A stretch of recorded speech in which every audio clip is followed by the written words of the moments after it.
आणि महाराष्ट्राला सातत्याने पांडुरंगाचं स्मरण मराठीतनं करायला लावणारी ही भाषा संतांनी जिवंत ठेवली आमच्या.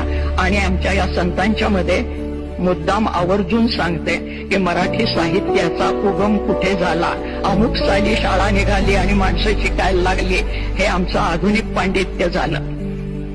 ज्या दिवशी आईने पहिली ओवी आपल्या बाळाला म्हटली असेल त्या दिवशी मराठी भाषा जन्माला आहे. कांदा मुळा भाजी अवघी विठाबाई माझी, लसूण मिरची कोथिंबिरी अवघा झाला माझा हरी, असं म्हणणारा आमचा सावता माळी त्यांनी ही भाषा जिवंत ठेवलेली आहे. आणि या मराठी भाषेला अभिजात दर्जा मिळालाय. या सगळ्यांना मिळून हे अभिजातपण आलेलं आहे.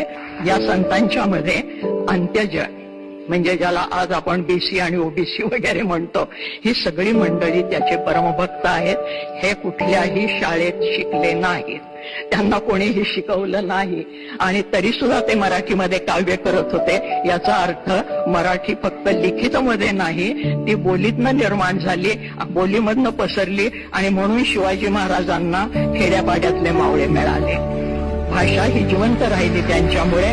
आणि भाषा हे संस्कृतीचं बलस्थान असतं. कुठलीही भाषा ही जोडणारी गोष्ट असायला पाहिजे, तोडणारी नाही.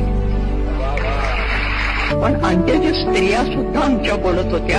आणि आज ज्याला आम्ही पुरोगामी म्हणतो आणि कोणी कोणी उपहासाने पुरोगामी म्हणतात, ते पुरोगामी काही म्हणू देत, पण खरोखरच आमचे संत हे पुरोगामी आहेत. त्याची उदाहरणं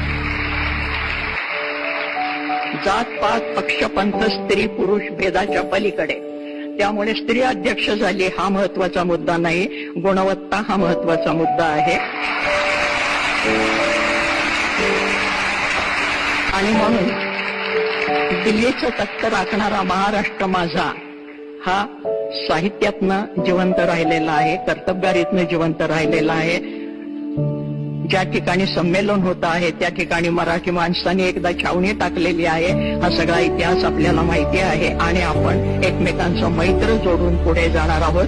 कारण भूता परस्परे पडो मैत्र जीवांचे हे ज्ञानेश्वर महाराजांनी सांगितले.